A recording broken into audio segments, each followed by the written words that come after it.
ये जज्बा दीनी पैदा करो, अपने बच्चों को नमाज का पाबंद बनाओ। आका करीम सल्लल्लाहु अलैहि वसल्लम फरमाते हैं जब तुम्हारा बच्चा 7 साल का हो जाए तो उसे नमाज का हुक्म करो, और जब तुम्हारा बच्चा 10 साल का हो जाए तो उसे मार मार करके नमाज पढ़ाओ। लेकिन डंडे से नहीं मारना है, तमाचा मार देना है, डांट देना है। हालांकि ये उलमा जानते हैं कि 10 साल के बच्चे पर नमाज फर्ज नहीं होती, मगर इतनी ताकीद के साथ इसलिए फरमाया जा रहा है ताकि जब बचपन ही से नमाज की आदत रहेगी तो बालिग होने के बाद नमाज छोड़ने का ख्याल नहीं कर सकेगा। अल्लाह के नबी फरमाते हैं जब तुम्हारा बच्चा 7 बरस का हो जाए तो उसे नमाज का हुक्म करो, और जब 10 साल का हो जाए तो मार मार करके नमाज पढ़ाओ, और जब तुम्हारे बच्चे 10 साल के हो जाएं तो उनके सोने के बिस्तर अलग अलग कर दो। यानी 10 साल उम्र होने के बाद कोई भी लड़का अपनी बहन के साथ ना सोए, कोई भी बहन अपने भाई के साथ ना सोए। बच्चों की उम्र 10 साल हो जाए उनके सोने के बिस्तर अलग अलग कर दीजिए। आका करीम सल्लल्लाहु अलैहि वसल्लम फरमाते हैं जो सुबह सुबह बाजार की तरफ जाता है तो वो शैतान का झंडा लेकर के जाता है, और जो सुबह सुबह मस्जिद की तरफ जाता है तो वो ईमान का झंडा लेकर के जाता है। अब तुम्हें यह फैसला करना है कि सुबह उठने के बाद शैतान का झंडा उठाना है या अपने ईमान का झंडा उठाना है। छोड़ दो बुरी आदतें, सुबह उठ करके नमाज पढ़ने की आदत डालो। आका करीम सल्लल्लाहु अलैहि वसल्लम ने हजरत अली से फरमाया था, ए अली 3 कामों में कभी देर मत करना। जब नमाज का वक्त हो जाए तो नमाज की अदायगी में कभी देर मत करना। जब जनाजा तैयार हो जाए तो उसकी नमाज जनाजा पढ़ने में देर मत करना। और जब किसी बेवा का विधवा का मुनासिब रिश्ता मिल जाए तो उसका निकाह करने में देर मत करना। और ये 3 बातें मेरे नबी ने हजरत अली से फरमाई थी। लखीमपुर यहाँ जो ज्यादा फसल होती है वो गन्ने की फसल होती है। क्यों? गन्ना और धान, गेहूं भी होता है, गेहूं भी होता, लेकिन ज्यादा अच्छी फसल यहाँ गन्ने की होती है। कभी कभी सैलाब भी आता है इस इलाके में, फसलें बर्बाद हो जाती हैं। एक भाई साहब सुबह उठ करके सुबह 3 बजे 4 बजे हमारे लोग खेत जाते हैं, मेहनत करते हैं, पानी लगाते हैं, खाद डालते हैं, खेतों का ख्याल रखते हैं। एक दिन वो आता है कि फसल पक करके तैयार हो जाती है। फसल उठने ही वाली थी, बरसा पानी आया, सैलाब, खत्म फसल। तो भाई आपने मेहनत तो बहुत की थी, तो आपके यहाँ धान तो बहुत ज्यादा होना चाहिए, आपके खेत में गन्ना तो बहुत ज्यादा होने चाहिए था, मगर क्यों बर्बाद हो गई फसलें? पता ये चला कि सब कुछ आपके हाथ में नहीं है। देने वाली जात मेरे रब की जात है, रिस्क देने वाली जात रब की जात है, खेतों में बरकत देने वाली जात रब की जात है, खेतों में दाना ज्यादा देने वाली जात मेरे रब की जात है। इसलिए अपनी अक्लों पर भरोसा कम करो, खुदा की जात पर भरोसा ज्यादा करो। और जब सुबह उठ करके आप 4 बजे खेत पर जाते ही हैं तो कभी कभी मुसल्ला भी ले जाया करें, और वहीं वुजू करके कभी कभी खेत में ही नमाज पढ़ लिया करें। पढ़ के तो देखो, एक बार दुआ मांग के तो देखो, अल्लाह तुम्हारे मुकद्दर को संवार देगा। इसलिए मैं आपसे कहता हूं कि देने वाली जात अल्लाह की जात है। जब आप आज का आदमी और औरतों का हाल यह है माज़अल्लाह, सुबह उठ करके जानवरों को चारा देंगी, अच्छी बात है, उनकी गिलाजत उठाएंगे सुबह सुबह 4 बजे ये उठेंगी, मगर भैंसों की गिलाजत उठाने के लिए नमाज नहीं पढ़ेंगी। सब करेंगी मगर नमाज नहीं पढ़ेंगी। मेरी बहन सिस्टम को बदल, सुबह उठ करके अल्लाह की इबादत कर और उसके बाद फिर कोई काम तो पढ़ेंगे आप नमाज। क्यों भाई अब्बास भाई ऐसे ही चलता रहेगा या पढ़ेंगे इंशाल्लाह। क्यों बड़े भाई, नमाज पढ़ेंगे इंशाल्लाह आप लोग? 3 ही हाथ उठ रहे हैं, कहिए इंशाल्लाह हम नमाजों की पाबंदी करेंगे। बस तकरीर में ये कह करके खत्म कर रहा हूं, इंशाल्लाह फिर कभी मुलाकात होगी। हाँ मौलाना मेरा साहब, एक बात मैं आपसे कह दूं, देखिए भाई इस वक्त जो हालात हमारे सामने हैं, मैं अपनी बात कर रहा हूं। मैं अभी जब नानपारा से चला तो अपनी गाड़ी से आया। आमतौर पर ज्यादातर अपनी ही गाड़ी से आते हैं। अच्छा, आपसे तो पिछली बार भी मुलाकात हुई थी चाचा, बहुत बढ़िया, मालिक खुश रखिए। बैठो चाचा बैठो। देखिए चाचा भी आए हमारे। हाँ, कितने हमारे भाई गांव के लोग जो है ना, बरादरान वतन हमारे, वो भी आए हैं जलसे में। तो आपके दिलों में, हमारे दिलों में नफरत नहीं होनी चाहिए। हाँ अल्हम्दुलिल्लाह, ये हमारा हिंदुस्तान तहजीब वाला मुल्क है, अमन वाला मुल्क है। इसलिए आप नेताओं के कहने, नेता लोगों के कहने में ना आए, और जो जिम्मेदारी आप निभाएं। अगर ये गांव, इस गांव का मुसलमान और इस गांव का हिंदू और इस गांव का सिख अगर अच्छा रहेगा तो पूरा गांव तरक्की करेगा, गांव में खुशहाली आएगी, और गांव में मुल्क भर में गांव का नाम भी होगा। जो बात मैं कहने चाह रहा था, चाचा साहब आए हैं, उनकी मौजूदगी में मैं कह दूं, और चाचा साहब से कह रहा हूं कि मेरी इस बात को हमारे भाइयों तक, बरादरान वतन तक पहुंचा दीजिए। जो हमारे हिंदू साहिबान हैं उनको भी कह दीजिए मेरी तरफ से। अभी बात आपसे मैं जो कहने जा रहा हूं वो ये कि जब मैं नानपारा से चला तो अपनी गाड़ी से आया, यहाँ आया तो मौलाना मेराज साहब ने मेरा इस्तकबाल किया। तो मैं मुसलमानों से चला, मुसलमान के साथ गाड़ी में बैठा, मुसलमान से मिला, मुसलमानों में तकरीर कर रहा हूँ, फिर मुसलमानों से मिल करके फिर मुसलमान के साथ, फिर मुसलमानों में चला जाऊंगा। समाज में आप रहते हो, दुनिया के दूसरे मजहब के लोगों के साथ बिजनेस में पार्टनरशिप आपकी है। आप खेतों में दूसरे मजहब के लोगों के साथ मजदूरी आप करते हैं, मार्केट में दुकानें आपकी हैं। अपनी जिम्मेदारी का एहसास करो। अगर आपके पड़ोस में कोई गैर मुस्लिम भी रहता हो तो उसकी जान और उसका माल तुम्हारी वजह से खतरे में ना पड़ने पाए। अल्लाह के नबी फरमाते हैं, अल्लाह की कसम वो मुसलमान नहीं, अल्लाह की कसम वो मुसलमान नहीं, अल्लाह की कसम वो मुसलमान नहीं। सहाबा ने पूछा, या रसूल अल्लाह कौन? मेरे नबी फरमाते हैं, जिसकी वजह से उसका पड़ोसी परेशान हो वो मुसलमान, वो मुसलमान नहीं।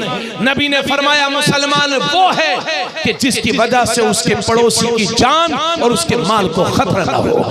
इसलिए हम तो सिर्फ मुसलमानों में ही रहते हैं, समाज में आप रहते हो, आपके कंधों पर यह जिम्मेदारी बनती है कि दीन की खिदमत करो। इस्लाम के, इधर देखो यार, इस्लाम के मैसेज को लोगों तक पहुंचाओ। आज नफरतों वाला माहौल हो गया है, इस माहौल को ठीक करना हम सब की जिम्मेदारी है। हजरात गिरामी, अगर आपके पड़ोस में आपके गैर मुस्लिम भाई भी रहते हो तो उनके साथ आप अच्छा सलूक कीजिए। अगर वो बीमार हो तो उनकी इयादत भी कीजिए, उनका ख्याल रखिए। उनके बच्चे हो उनका ख्याल रखिए। किसी परेशानी में घिर जाए तो आपकी वजह से उनकी इमदाद होनी चाहिए, आपकी वजह से उनको तकलीफ नहीं होना चाहिए। अगर मार्केट में आपकी दुकान है, एक आपकी दुकान है, आपके बगल में पांडे जी और कुमार जी और फला जी की दुकान है, इधर अब्दुल्ला और अब्दुर्रहमान की दुकान है, तो बिजनेस में ऐसी ईमानदारी से काम लो, ऐसी ईमानदारी से काम लो कि मार्केट के लोगों को भी भरोसा हो जाए कि ये नुकसान तो उठा लेगा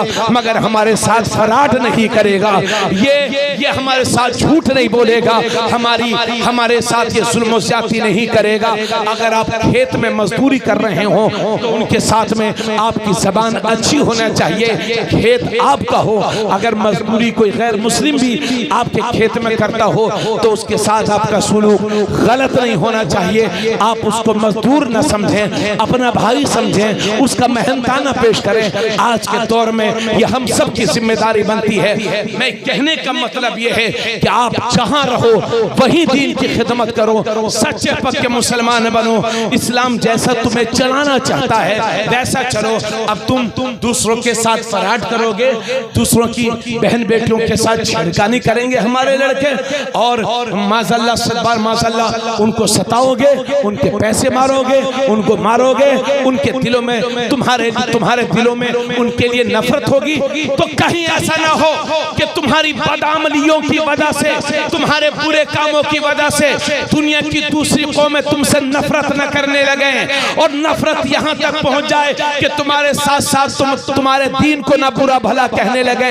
ऐसा वक्त आने से पहले हर मुसलमान की ये जिम्मेदारी है कि बरादराने वतन के साथ अच्छा सलूक पेश कीजिए, ईमानदारी से कारोबार करिए, झूठ कतई न बोलिए, किसी के साथ फराड न कीजिए, दूसरे की बहन बेटियों की इज्जत का ख्याल रखिए, पक्के सच्चे मुसलमान बन जाइए। और याद रहे राजापुर, आज मैं आपके दरमियान तकरीर कर रहा हूं, कब तक करूंगा कोई भरोसा नहीं। अल्लाह रब्बुल इज्जत लंबी उम्र आपको भी अता फरमाए और गौस के सदके मुझे भी लंबी उम्र अता फरमाए। मगर मालूम नहीं बस खत्म दो बोल, जिंदगी की शाम कब हो जाए। इसी राजापुर और आसपास के कब्रिस्तानों में ऐसे लोग भी आराम फरमा रहे हैं कि जब वो बोलते थे तो चार आदमी उनकी बातों को सुना करते थे, मगर जब उनका इंतकाल हो गया तो उनके पोते को भी ये खबर नहीं है कि मेरे दादा की कब्र कहाँ है। इसी तरह से दुनिया हमें भूल जाएगी। ये मत सोचना कि राजापुर में मैं जिस दिन मरूंगा तो सारा राजापुर मुझ पर रोएगा, मेरे लिए आंसू बहाएगा। अरे भाई देखते नहीं हो, 4-5 आदमी रोएंगे, 10-15 आदमी रोएंगे, वो भी 2-4 दिन रोएंगे, उसके बाद आपका 40वां होगा, 1-2 बरसी हो जाएगी, फिर आपके बेटे को भी ये पता नहीं रह जाएगा कि मेरे बाप की कब्र कहाँ है। नामे अमाल अपना लेकर के अल्लाह की बारगाह में हाजिर होना होगा। खत्म कर रहा हूँ, हजरत उस्मान गनी जब किसी कब्र को देखते थे तो खड़े होकर के इतना रोते थे कि दाढ़ी आंसुओं से तर हो जाती थी। लोग कहते थे हजरत आपके सामने जहन्नम का जिक्र होता है, आप इतना नहीं रोते, लेकिन जब कब्र को देखते हैं तो इतना क्यों रोते हैं आप। तो हजरत उस्मान गनी का जवाब सुनिए, फरमाते हैं ए लोगों, कब्र आखिरत की मंजिलों में से पहली मंजिल है, जिसकी ये मंजिल खैरियत के साथ गुजर गई, आने वाली मंजिलें उसके लिए और भी आसान हो जाएंगी। इसलिए मेरे अजीज कब्र की तैयारी करो। पहले रोड कच्चे होते थे, एक्सीडेंट होते थे, 1-2 लोग मरा करते थे, आज रोड पक्के बन गए हैं, एक्सप्रेसवे हैं, पूरी की पूरी गाड़ी पलटती है और पूरी की पूरी फैमिली खत्म हो जाती है। हजरत गिरामी कोई भरोसा नहीं कि जिंदगी की शाम कब हो जाए, इसलिए आज आए हो तो खाली हाथ ना जाओ। गौसे आजम की महफिल में आए हो तो तौबा करके जाओ, अल्लाह से अपने गुनाहों से माफी मांग करके जाओ, रसूलुल्लाह को हाजिर और नाजिर जान करके अपने आप से ये वादा करके जाओ कि इंशाल्लाह आज के बाद कभी नमाज नहीं छोड़ेंगे, इंशाल्लाह कभी झूठ नहीं बोलेंगे, इंशाल्लाह आज के बाद जुआ नहीं खेलेंगे, इंशाल्लाह आज के बाद शराब नहीं पिएंगे, इंशाल्लाह आज के बाद जिना नहीं करेंगे, इंशाल्लाह आज के बाद फराड नहीं करेंगे, इंशाल्लाह आज के बाद किसी की कीमत नहीं करेंगे। तुम सच्चे मुसलमान तो बन जाओ, फिर तुम्हारा भाई तुम्हें यकीन दिलाता है ये जो हालात हमारे सामने हैं, ये जो परेशानियां हमारे सामने खड़ी हैं, ये बादल हैं, उड़ जाएंगे, आंधियां हैं, रुक जाएंगी, तूफान हैं, थम जाएंगे, इस्लाम का उजाला कयामत तक बाकी रहेगा। मेरे अजीज तू अपना रास्ता सीधा कर ले, अगर रास्ते में पत्थर भी होंगे तो अल्लाह मोम बना देगा, कांटे भी होंगे तो फूल बना देगा।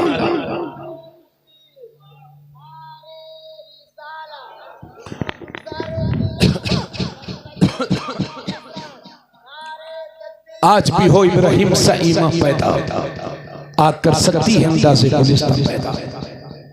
5 वक्त की नमाज की आदत डालिए और खास तौर से अपनी बहन बेटियों को ताकीद कीजिए कि बेपर्दा घरों से कभी न निकले। पर्दे में औरतों की इज्जतें महफूज हैं। गौसे आजम की वालिदा का वाक़या मैंने सुना दिया आपको, इसलिए औरतें पर्दा करें, आप लोग खाली न घूमे। ईमान लाने के बाद एक मुसलमान के लिए सबसे ज्यादा जरूरी है हलाल कमाई करना, हलाल रोजी तलाशना ईमान के बाद। इसलिए इधर उधर मत घूमो, मेहनत करो। जब मियाँ जेब में 2 रुपये होते हैं तो सजदों में भी दिल लगता है, और जब 2 रुपये नहीं होते, जेब खाली होती है, तो सजदों में भी दुनिया भर के ख्यालात आते हैं। आप हाथ धर के नहीं बैठे रहो, मेहनत करो, हलाल खाओ, हलाल खिलाओ, सूद से बचो, और अपनी हैसियत से पढ़ करके अपने बच्चों को पढ़ाओ और लिखाओ। और अगर आपको कोई गाली भी दे दे तो ऐसे हो जाओ जैसे आपने सुना ही नहीं।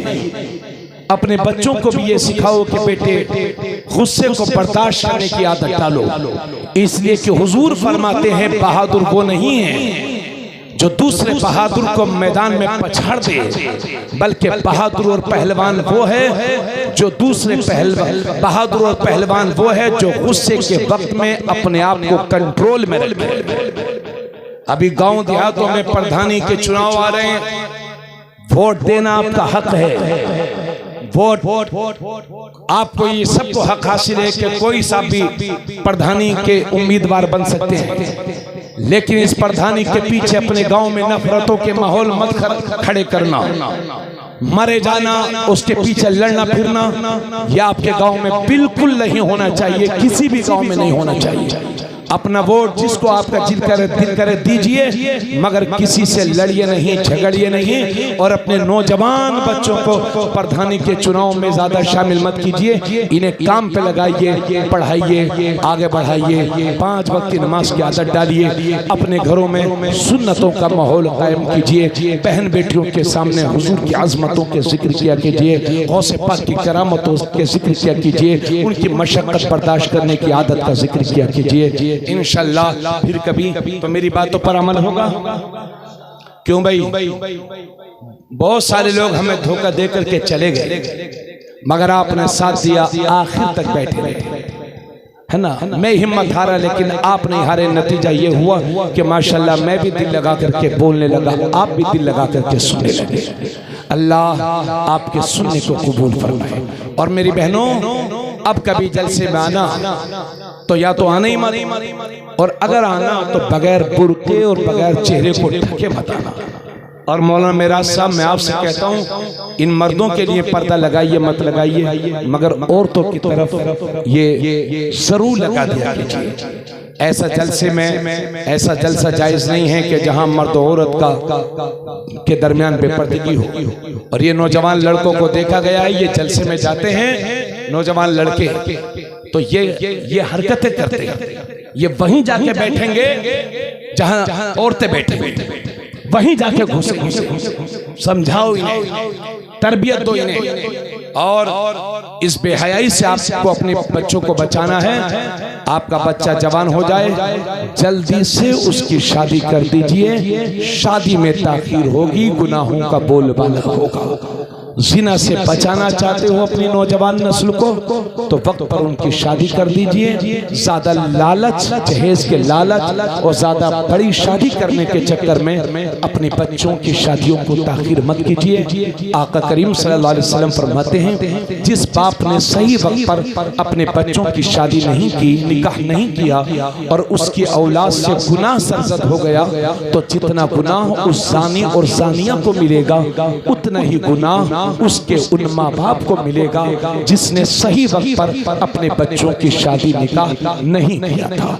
इसलिए हर बाप की जिम्मेदारी है कि बच्चों को काम पर लगाए, पढ़ाए, सही वक्त पर उनकी शादी कर दे, अच्छी तरबियत दे, खुद भी नमाज पढ़ो, अपने घरों को में भी नमाज के लिए उठाओ। मेरे आका अपने घर वालों को फजर की नमाज के लिए उठाते थे, आप भी हुजूर की सुन्नतों पर अमल करो और अपने घर की औरतों को, मर्दों को नमाज के लिए उठाओ, फजर की नमाज के लिए। रात को जल्दी सो जाओ, बल्कि एक हदीस में तो ये है कि ईशा की नमाज के बाद दुनियावी बातें करने के लिए भी मेरे नबी ने मना फरमाया।